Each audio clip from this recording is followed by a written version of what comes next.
तो स्वागत है आपका मेरे YouTube channel all exam GK point पर। और आज की इम्पोर्टेंट वीडियो है आपकी उत्तराखंड पीसीएस पेपर पर आधारित प्रैक्टिस सेट है, जिसमें आपको Hindi, Uttarakhand, all over GK, computer और रीजनिंग के क्वेश्चन मिलते हैं।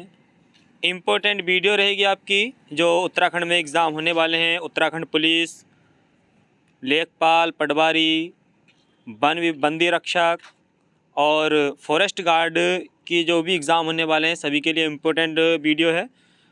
वीडियो को शेयर कर देंगे भाई सभी। जो चैनल पर पहली बार हैं वो चैनल को सब्सक्राइब कर लेंगे।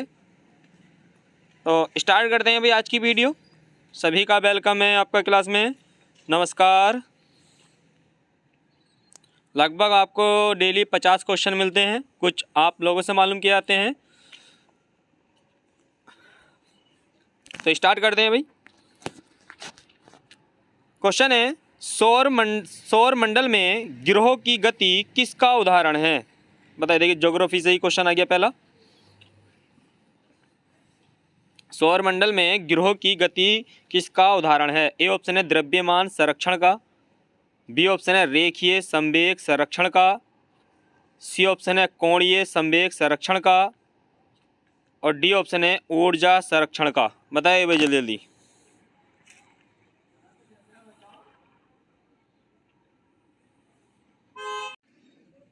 हाँ बताइए जल्दी जल्दी।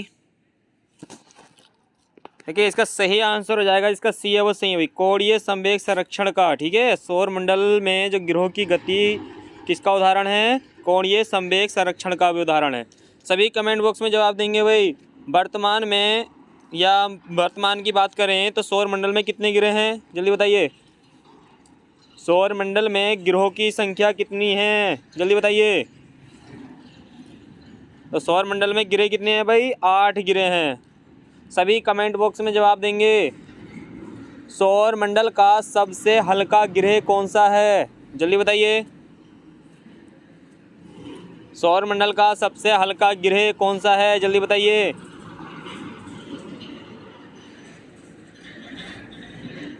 देखिए सौर मंडल का सबसे हल्का ग्रह कौन सा है भाई?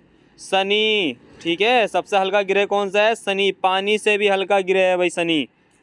Next question. भारत की तरफ आने वाले समुद्री मार्ग की खोज किसने की थी?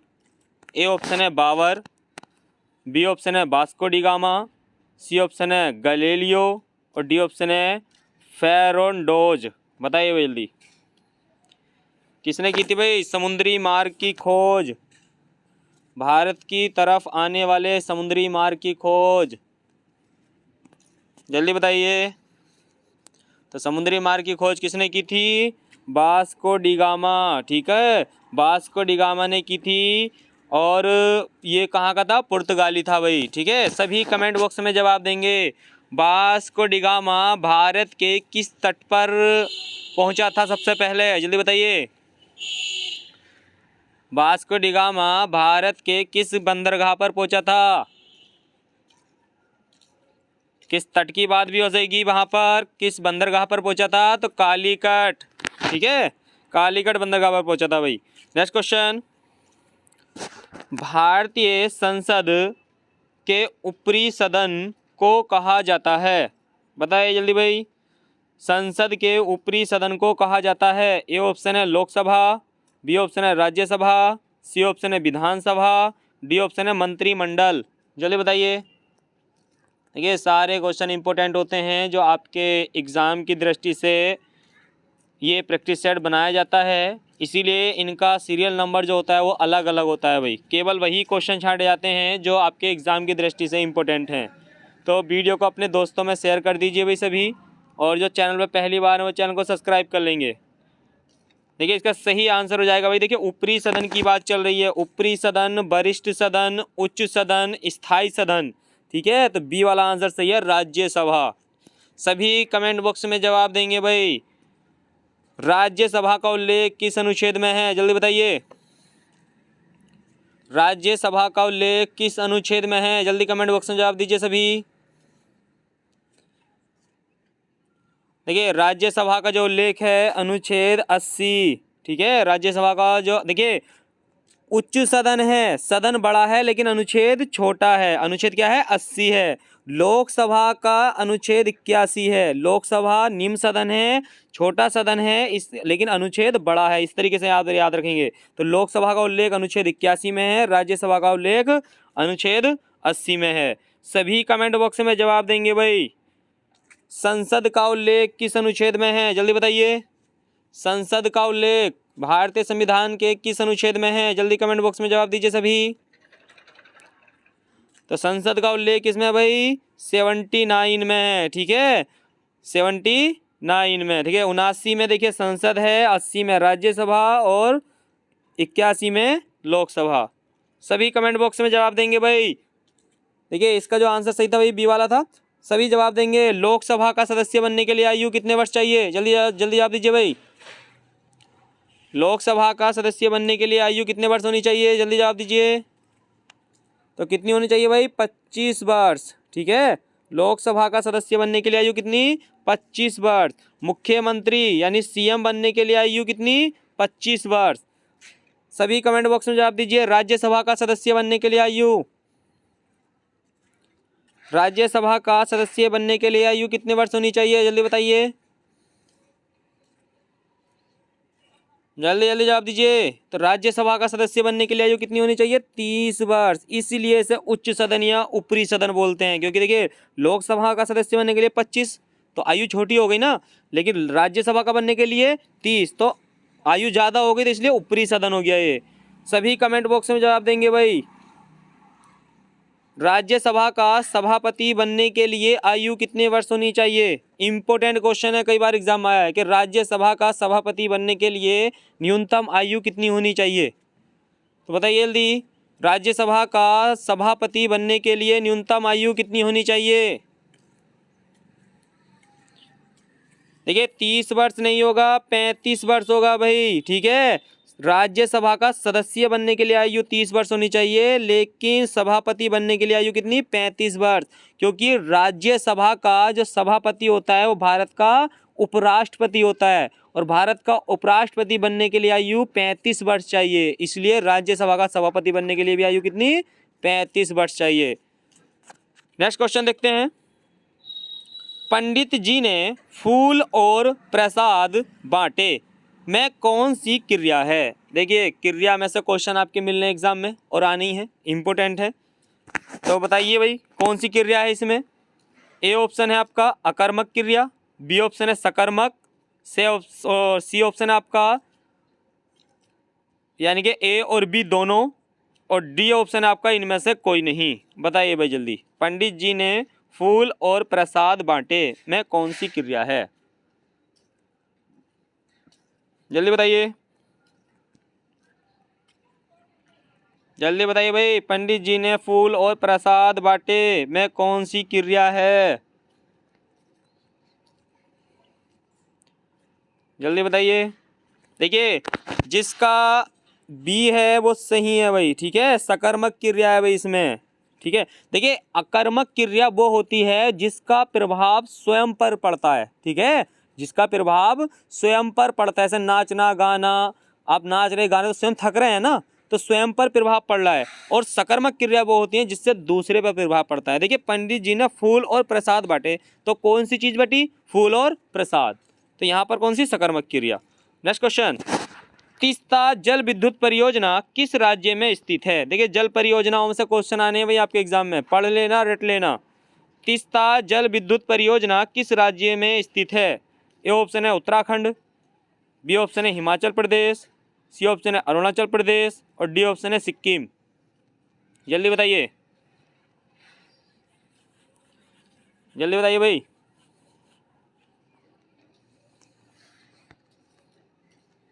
जल्दी बताइए। देखिए जिसका डी है सही है भाई, सिक्किम।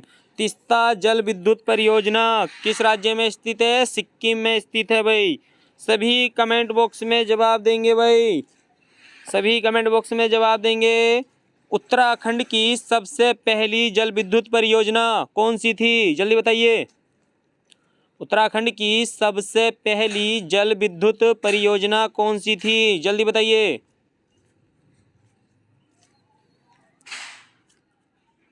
उत्तराखंड की सबसे पहली जल विद्युत परियोजना गिलोगी, कौन सी थी भाई? गिलोगी जल विद्युत परियोजना, देहरादून। नेक्स्ट क्वेश्चन, गंगोत्री स्थित गंगा माता मंदिर की स्थापना किसने की थी? ए ऑप्शन है अमर सिंह थापा, बी ऑप्शन है रण बहादुर शाह, सी ऑप्शन है जगजीत पांडे और डी ऑप्शन है गीवर्ण युद्ध विक्रम शाह। जल्दी बताइए भाई।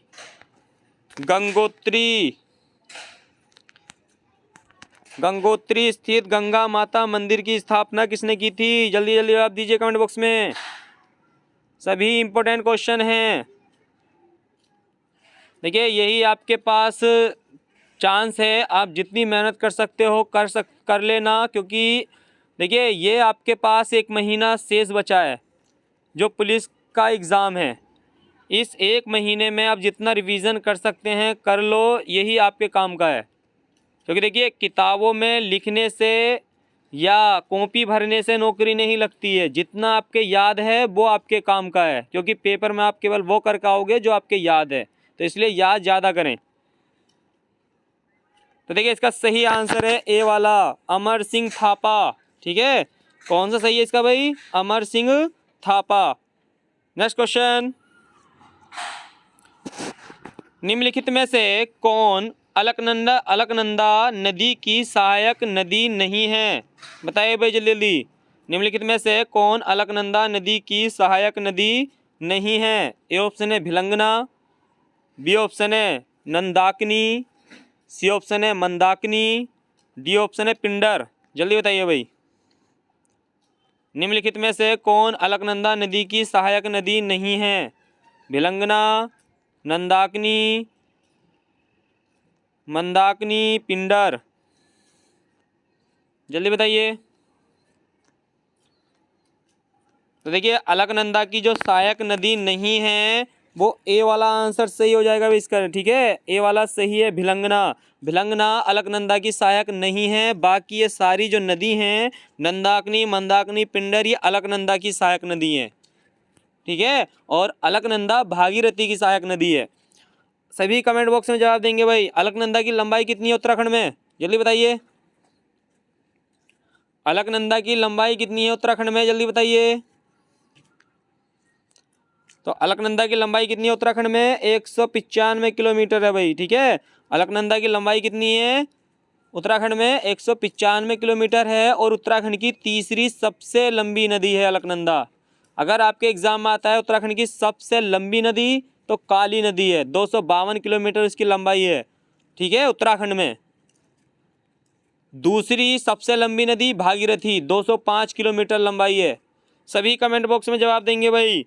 अलकनंदा में जब नंदाकिनी आके मिलती है, अलकनंदा में जब नंदाकिनी आकर मिलती है, यहाँ पर जहाँ पॉइंट बनाया हमने ये, तो यहाँ पर बताइए कौन सा स्थान है?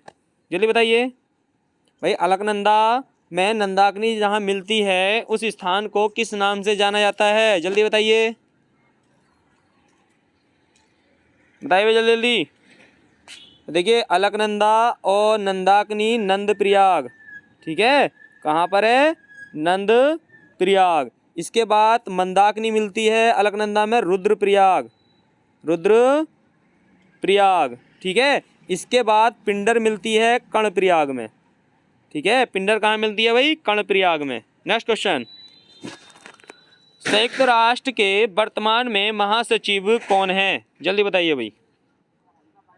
संयुक्त राष्ट्र के वर्तमान में महासचिव कौन है? ए ऑप्शन है बान की मून, बी ऑप्शन है एंटोनियो गुटेरेस, सी ऑप्शन है थॉमस बॉक और डी ऑप्शन है आपका अजय त्यागी।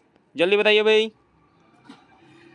संयुक्त राष्ट्र के वर्तमान में महासचिव कौन है? जल्दी बताइए।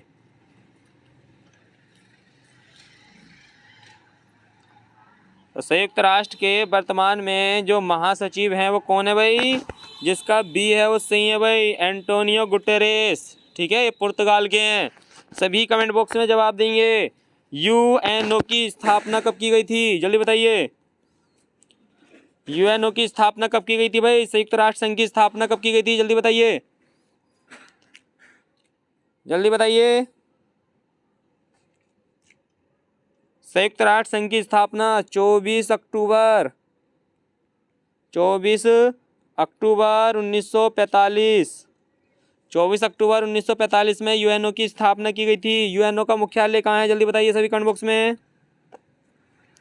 यूएनओ का मुख्यालय कहाँ है, सभी कमेंट बॉक्स में बताइए।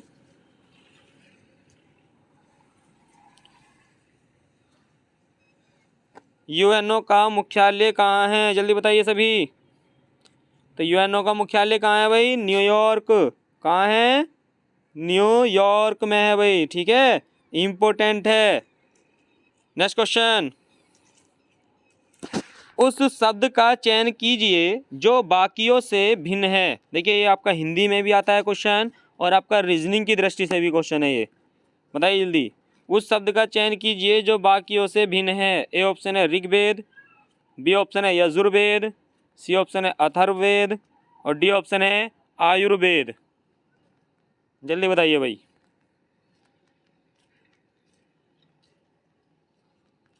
जल्दी बताइए।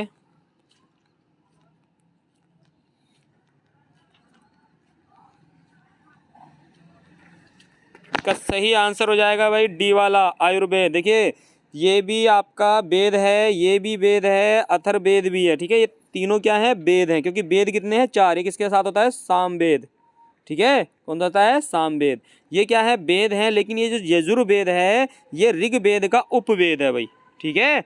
ऋग्वेद का जो उपवेद है, उपवेद, उपवेद कौन सा है, आयुर्वेद है भाई, ठीक है। तो इसका भिन्न कौन सा हो जाएगा, डी वाला। Next question, Kumaon government garden की स्थापना कब की गई थी, बताइए भाई जल्दी जल्दी। कुमाऊं गवर्नमेंट गार्डन की स्थापना कब की गई थी। ए ऑप्शन है 1861, बी ऑप्शन है 1865, सी ऑप्शन है 1869 और डी ऑप्शन है 1887। जल्दी बताइए भाई, इम्पोर्टेंट क्वेश्चन है, जल्दी बताइए, जल्दी जल्दी जवाब दीजिए सभी। कुमाऊं गवर्नमेंट गार्डन, बताइए जल्दी। देखिए पहले इसका नाम चौबटिया था, चौबट्टा करके था, चौबट्टा गार्डन करके था, लेकिन बाद में इसका नाम बदल दिया गया 2009 में, ठीक है। लेकिन इसकी स्थापना जो मानी गई है, अब स्थापना में 2009 तो यहाँ है नहीं, ठीक है। तो यहाँ पर सही कौन सा जाएगा, सी वाला 1869 वाला, जिसका सी है वो सही है भाई। नेक्स्ट क्वेश्चन, उत्तराखंड में भारतीय प्रबंधन संस्थान कहाँ स्थित है, जल्दी बताइए भाई।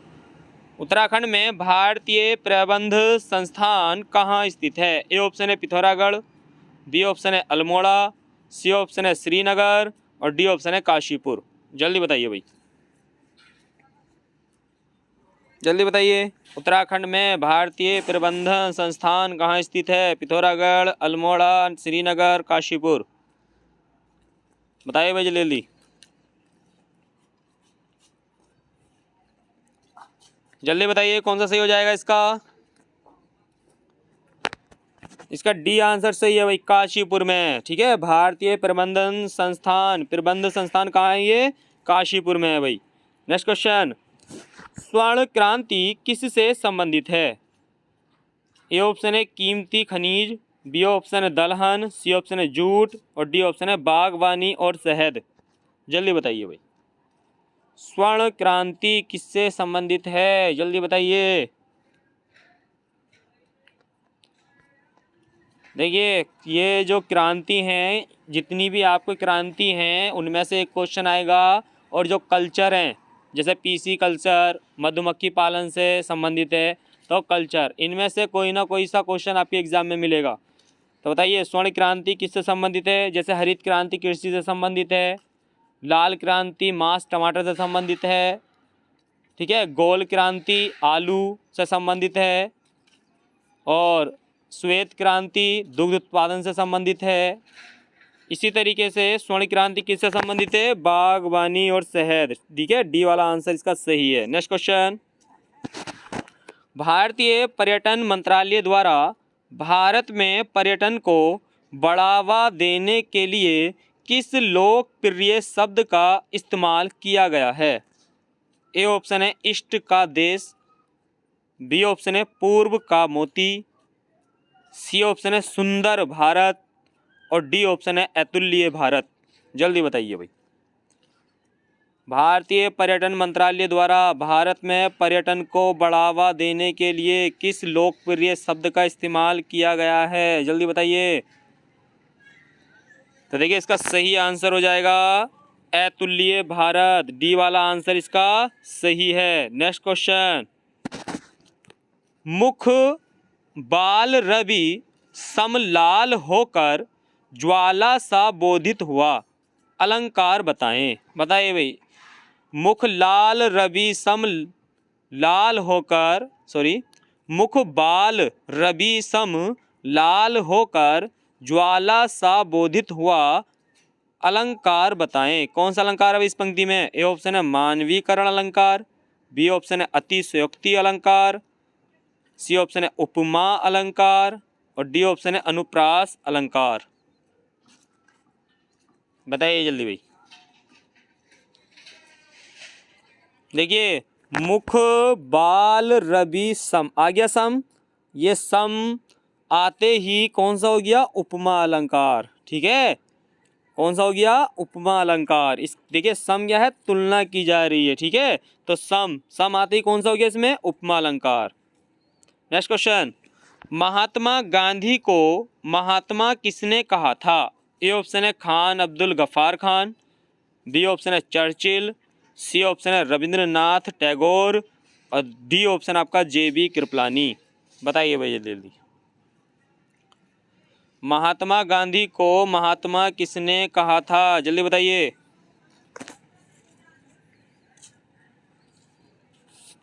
तो महात्मा गांधी जी को महात्मा किसने कहा था भाई? रविंद्रनाथ टैगोर। जब रविंद्रनाथ टैगोर ने देखिए गांधी जी को महात्मा कहा तो महात्मा गांधी जी ने रविंद्रनाथ टैगोर को कौन सी उपाधि दी थी? सभी कमेंट बॉक्स में जवाब दीजिए। महात्मा गांधी जी ने रविंद्रनाथ टैगोर को कौन सी उपाधि दी थी? जल्दी बताइए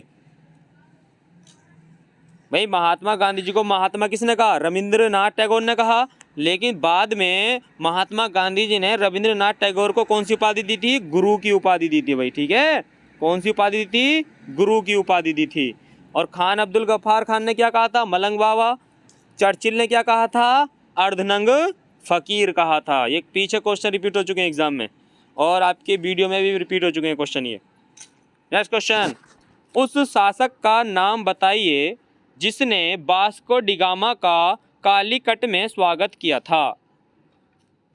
बताइए भाई। देखिए जो वास्को डिगामा था, अभी पीछे मैंने आपको बता भी दिया था कि सबसे पहले कहाँ पहुंचा था? कालीकट बंदरगाह में पहुंचा था। ठीक है, तो कालीकट बंदरगाह में वास्को डिगामा का जो स्वागत किया था वो किस शासक ने किया था? आपको बताना है। ए ऑप्शन है अल्बुकर्क, बी ऑप्शन है डॉन अल्मीडा, सी ऑप्शन है गैस्फर कोरिया और डी ऑप्शन है जमोरिन। बताइए भाई जल्दी बताइए, किसने किया था वास्को डी गामा का स्वागत? बताइए जल्दी। तो वास्को डी गामा का जो स्वागत किया था कालीकट बंदरगाह पर वो किसने किया था? जमोरिन ने किया था भाई। डी वाला आंसर इसका सही है, जिसका डी सही है। इम्पोर्टेंट है, ऐड कर लेना, कॉपी में लिख लेना, स्क्रीनशॉट ले लेना। इसी तरीके से क्वेश्चन मालूम करता है आयोग। नेक्स्ट क्वेश्चन, भारत में पुर्तगाली सत्ता की वास्तविक नींव रखने वाले महानतम पुर्तगाली गवर्नर थे। बताइए भाई। देखिए यहाँ पर भारत में पुर्तगाली सत्ता की वास्तविक नींव रखने की बात, देखिए पुर्तगाली नींव रखने की बात नहीं, वास्तविक नींव रखने की बात चल रही है भाई, क्योंकि पुर्तगाली भारत में आते रहते जाते रहते। भारत में पुर्तगाली सत्ता की वास्तविक नींव रखने वाले महानतम पुर्तगाली गवर्नर थे। ए ऑप्शन है फ्रांसिस ड्रेक, बी ऑप्शन है Vasco da Gama, C option है अल्मेडा और डी ऑप्शन है अल्बुकर्क। बताइए जल्दी भाई, जल्दी जल्दी आप दीजिए कमेंट बॉक्स में, इतना समय नहीं है, जल्दी बताइए।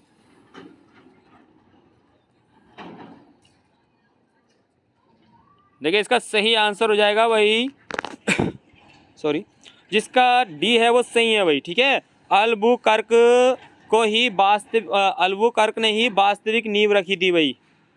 नेक्स्ट क्वेश्चन, भारतीय संविधान के अनुसार संघ की कार्यपालिका शक्ति किसमें निहित है? बताइए भाई जल्दी।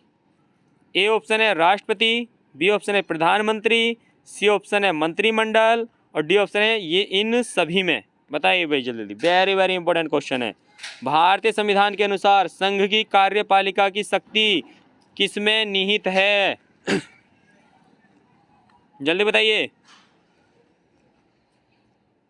भारतीय संविधान के अनुसार संघ की कार्यपालिका शक्ति किसमें निहित है भाई?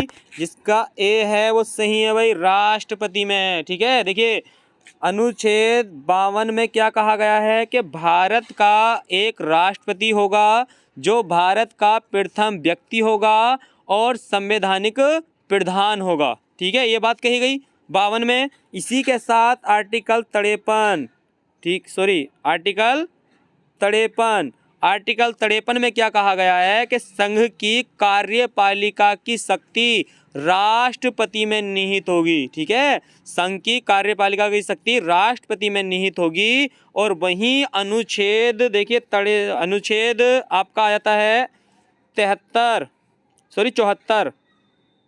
अनुच्छेद 74, अनुच्छेद 74 में क्या कह दिया गया है कि ये जो राष्ट्रपति है इन शक्तियों का जो प्रयोग करेगा मंत्रिमंडल की सलाह पर करेगा। ठीक है, तो इन शक्तियों का प्रयोग किसकी सलाह पर करेगा? मंत्रिमंडल की सलाह पर करेगा। तो इसका ए वाला आंसर सही है। नेक्स्ट क्वेश्चन, चांद जैसे मुखड़े पर बिंदिया सितारा में कौन सा अलंकार है? बताइए भाई। चांद जैसे मुखड़े पर बिंदिया सितारा में कौन सा अलंकार है? ए ऑप्शन है उपमा अलंकार, बी ऑप्शन है रूपक अलंकार, सी ऑप्शन है उत्प्रेक्षा अलंकार और डी ऑप्शन है अतिशयोक्ति अलंकार। बताइए भाई जल्दी, इंपॉर्टेंट क्वेश्चन है। अलंकार तो मिलना ही है, एक अलंकार मिलेगा और एक अलंकार की आपको डेफिनेशन मिलेगी एग्जाम में। तो देखिए इसका सही आंसर हो जाएगा, देखिए यहाँ पर आ गया जैसे। तो देखिए चांद और मुखड़ा यानी कि जो मुख है, मुख की तुलना किससे की जा रही है? चांद से की जा रही है। तो कौन सा है? उपमा अलंकार। ए वाला आंसर इसका सही हो जाएगा। इसमें कौन सा अलंकार है? उपमा अलंकार है। जैसा आते ही उपमा अलंकार हो गया। नेक्स्ट क्वेश्चन, पंडित जी हवन करा कर कथा कह रहे हैं, मैं कराकर में कौन सी क्रिया है? वेरी वेरी इंपॉर्टेंट क्वेश्चन है भाई। देखिए इसी तरीके का क्वेश्चन आया था अभी पीछे एग्जाम में। जब इस तरीके का क्वेश्चन आए तो एक दो बार उस क्वेश्चन को पढ़ना है आपको, फिर ध्यान दिलाना है कि इसमें कहा क्या जा रहा है। देखिए इन्होंने क्या कहा है, पंडित जी ने हवन करा कर कथा कह रहे हैं, मैं कराकर में कौन सी क्रिया है? तो कराकर में क्रिया बतानी है आपको। ए ऑप्शन है संयुक्त क्रिया, बी ऑप्शन है पूर्वकालिक क्रिया, सी ऑप्शन आपका मुख्य क्रिया और डी ऑप्शन है सहायक क्रिया।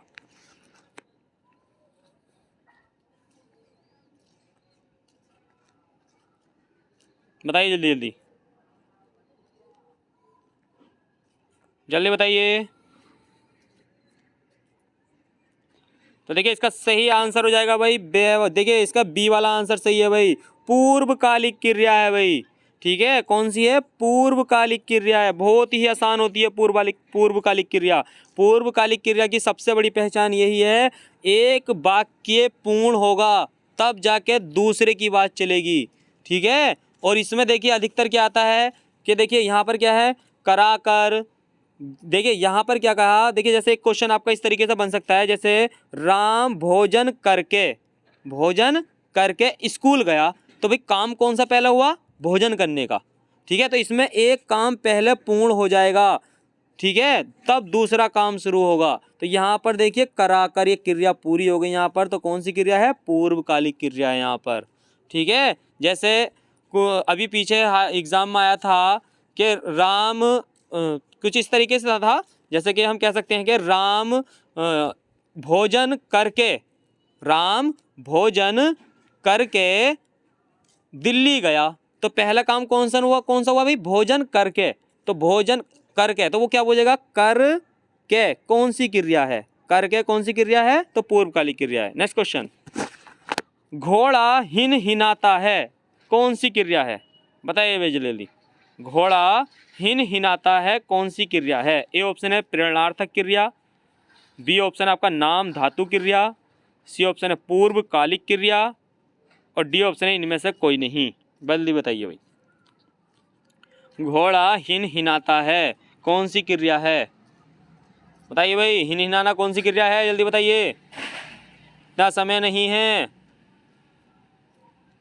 घोड़ा हिन हिनाता है। देखिए अगर संज्ञा शब्द से कोई क्रिया बनाई जाती है तो नाम धातु क्रिया होती है, ठीक है, नाम धातु है। देखिए घोड़े का नाम आ गया ना यहाँ पर, तो देखिए जैसे हाथ, हाथ से हथियाना, बात से बतियाना, ठीक है, तो ये क्या है, सब नाम धातु क्रिया हैं। तो इसका सही आंसर है बी वाला, नाम धातु क्रिया। पूर्वकालिक यहाँ नहीं है, ठीक है, क्योंकि पूर्वकालिक में क्या आती है, यहाँ पर एक वाक्य पूरा था तब दूसरा स्टार्ट होता है। नेक्स्ट क्वेश्चन, CPU के संबंध में, देखिए कंप्यूटर से क्वेश्चन आ गया, CPU के संबंध में PC का पूर्ण रूप डैश है। देखिए भाई यहाँ पर अगर सीधा सिंपल आपसे क्वेश्चन मालूम करता कि PC की फुल फॉर्म होती है तो पर्सनल कंप्यूटर, ठीक है, PC के अगर फुल फॉर्म मालूम करता कि कंप्यूटर में PC का अर्थ होता है, कंप्यूटर में PC का अर्थ होता है पर्सनल कंप्यूटर, लेकिन यहाँ पर देखिए क्वेश्चन जो चेंज किया गया है, CPU central processing unit, CPU के संबंध में मालूम कर रहा है वो, तो देखिए CPU के संबंध में PC का पूर्ण रूप है। ए ऑप्शन है प्रोग्राम काउंटर, बी ऑप्शन है प्रोग्राम कैरियर, सी ऑप्शन है समानांतर काउंटर और डी ऑप्शन है समानांतर कैरियर। जल्दी बताइए भाई, जल्दी बताइए, इतना समय नहीं है। देखिए इसका सही आंसर हो जाएगा भाई, देखिए इसका ए वाला आंसर सही है भाई, प्रोग्राम काउंटर, ठीक है, प्रोग्राम काउंटर PC का फुल फॉर्म हो जाएगा ए वाला। नेक्स्ट क्वेश्चन, नर्तकी की मूर्ति कांसे की निम्न में से किस सभ्यता में पाई गई थी, बताइए भाई। देखिए कांसे की एक मूर्ति मिली थी, जो आपको बताना है कौन सी सभ्यता से मिली है। ए ऑप्शन है मेसोपोटामिया की सभ्यता से, बी ऑप्शन है सिंधु घाटी सभ्यता से, सी ऑप्शन है फारस सभ्यता से और डी ऑप्शन है मिस्र सभ्यता से। जल्दी बताइए। तो नर्तकी की मूर्ति कांसे की कहाँ से मिली है, तो देखिए इसका सही आंसर है भाई सिंधु घाटी सभ्यता से, ठीक है, मोहनजोदड़ो से नृत्य करते हुई मूर्ति मिली है कांसे की, तो इसका सही आंसर है बी वाला, सिंधु घाटी सभ्यता से। नेक्स्ट क्वेश्चन, पुरातात्विक अवशेष के रूप में निम्नलिखित में से कौन से तत्व कालीबंगा से नहीं पाए गए हैं, बताइए भाई। देखिए जब कालीबंगा में खुदाई की गई तो खुदाई के दौरान वहाँ से कौन सा अवशेष नहीं मिला है। ए ऑप्शन है काले रंग की चूड़ियाँ, बी ऑप्शन है अग्नि कुंड, सी ऑप्शन है हल से जुते खेत और डी ऑप्शन है युगल समाधान। बताइए भाई जल्दी, जल्दी बताइए।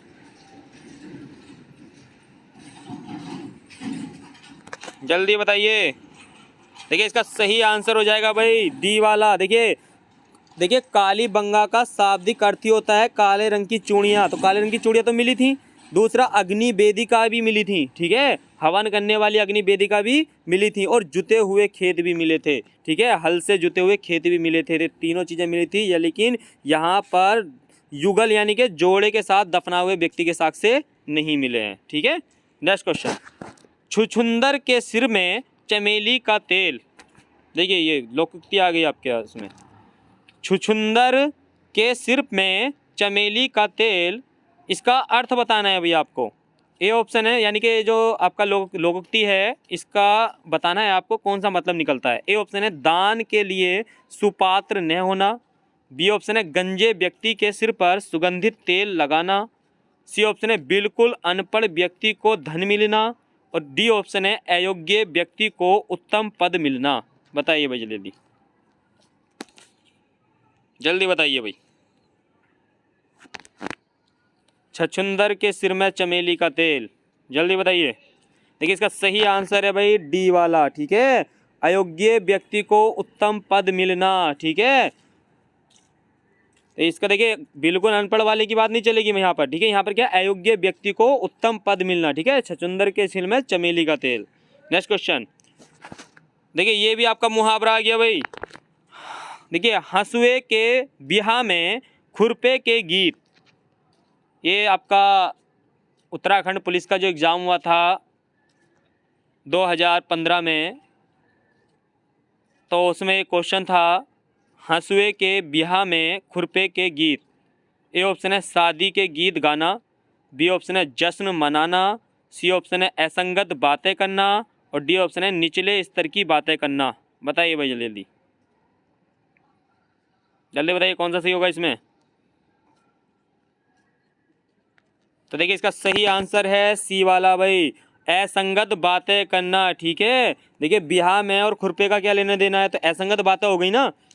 नेक्स्ट क्वेश्चन, साहित्य का ज्ञानपीठ पुरस्कार पाने वाला उत्तराखंड का एकमात्र व्यक्ति कौन है। बताइए भाई जल्दी, वेरी वेरी इंपॉर्टेंट क्वेश्चन। साहित्य का ज्ञानपीठ पुरस्कार पाने वाला उत्तराखंड का एकमात्र व्यक्ति कौन है। ए ऑप्शन है लीलाधर जुगुड़ी, बी ऑप्शन है बीरेन डगवाल, सी ऑप्शन है सुमित्रा नंदन पंत और डी ऑप्शन है ईला चंद जोशी। जल्दी बताइए भाई, साहित्य का ज्ञानपीठ पुरस्कार पाने वाला उत्तराखंड का एकमात्र व्यक्ति कौन है। तो जिसका सी है सही है भाई, सुमित्रा नंदन पंत। ठीक है, सुमित्रा नंदन पंत का जन्म कहाँ हुआ था, कौशानी में हुआ था भाई। ठीक है, इसका सही आंसर क्या हो गया, सुमित्रा नंदन पंत। नेक्स्ट क्वेश्चन देखिए, ये भी सेकंड क्वेश्चन भी देखिए सुमित्रा नंदन पंत से ही आ गया भाई। कवि सुमित्रा नंदन पंत को किस रचना के लिए 1968 में ज्ञानपीठ पुरस्कार से सम्मानित किया गया था। जल्दी बताइए, ए ऑप्शन है बीड़ा, बी ऑप्शन है पल्लव, सी ऑप्शन है युगांत और डी ऑप्शन है चिदम्बरा। जल्दी बताइए, सुमित्रा नंदन पंत को किस रचना के लिए ज्ञानपीठ पुरस्कार मिला था 1968 में। देखिए चिदम्बरा के लिए मिला था भाई, डी वाला आंसर इसका सही है। वेरी वेरी इंपॉर्टेंट क्वेश्चन है। नेक्स्ट क्वेश्चन, निम्नलिखित में से कुमाऊनी के लेखक नहीं हैं। कुमाऊनी के लेखक नहीं हैं। ए ऑप्शन है गुमानी, बी ऑप्शन है गौरी दत्त पांडे यानी जिसे बोलते हैं गोरदा, सी ऑप्शन है शिवदत्त सती और डी ऑप्शन है लीलाधर रतुड़ी। जल्दी बताइए, तो कुमाऊनी के लेखक नहीं हैं, इसका सही आंसर हो जाएगा, जल्दी जल्दी आप दीजिए, डी वाला लीलाधर रतुड़ी, ये गढ़वाली हैं। ठीक है, नेक्स्ट क्वेश्चन, कत्यूरी राजाओं की राजधानी कहाँ थी। जल्दी बताइए भाई, कत्यूरी राजाओं की राजधानी कहाँ थी। कत्यूरी, बी ऑप्शन है बैजनाथ, सी ऑप्शन है मसूरी, डी ऑप्शन है अल्मोड़ा। जल्दी बताइए, कत्यूरी राजाओं की राजधानी कहाँ थी।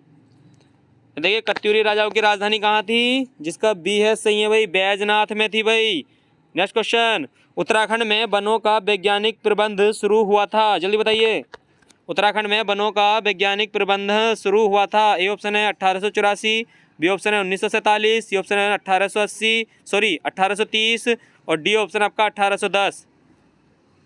जल्दी बताइए, तो देखिए वैज्ञानिक प्रबंध कब शुरू हुआ था भाई, जिसका ए है सही है भाई, 1884 में शुरू हुआ था भाई। ठीक है, नेक्स्ट क्वेश्चन, निम्न में से किसका संबंध रेमन मैग्सेसे पुरस्कार से है। जल्दी बताइए, वेरी वेरी इंपॉर्टेंट क्वेश्चन है भाई।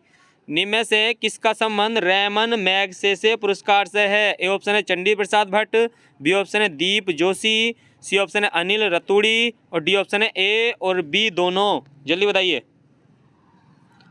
जल्दी बताइए भाई, तो निम्न में से किसका संबंध रेमन मैग्सेसे पुरस्कार से है। तो देखिए इसका सही आंसर है भाई, देखिए जल्दी, एक ही कुछ ज़्यादा बता रहे हो। देखिए डी वाला आंसर सही है भाई इसका। देखिए चंडी प्रसाद भट्ट को तो मिला ही था, साथ में दीप जोशी को भी दिया गया है भाई। ठीक है, तो ए और बी दोनों सही हैं, इसका डी वाला आंसर सही है। ये थे दोस्तों लगभग आपके 50 क्वेश्चन,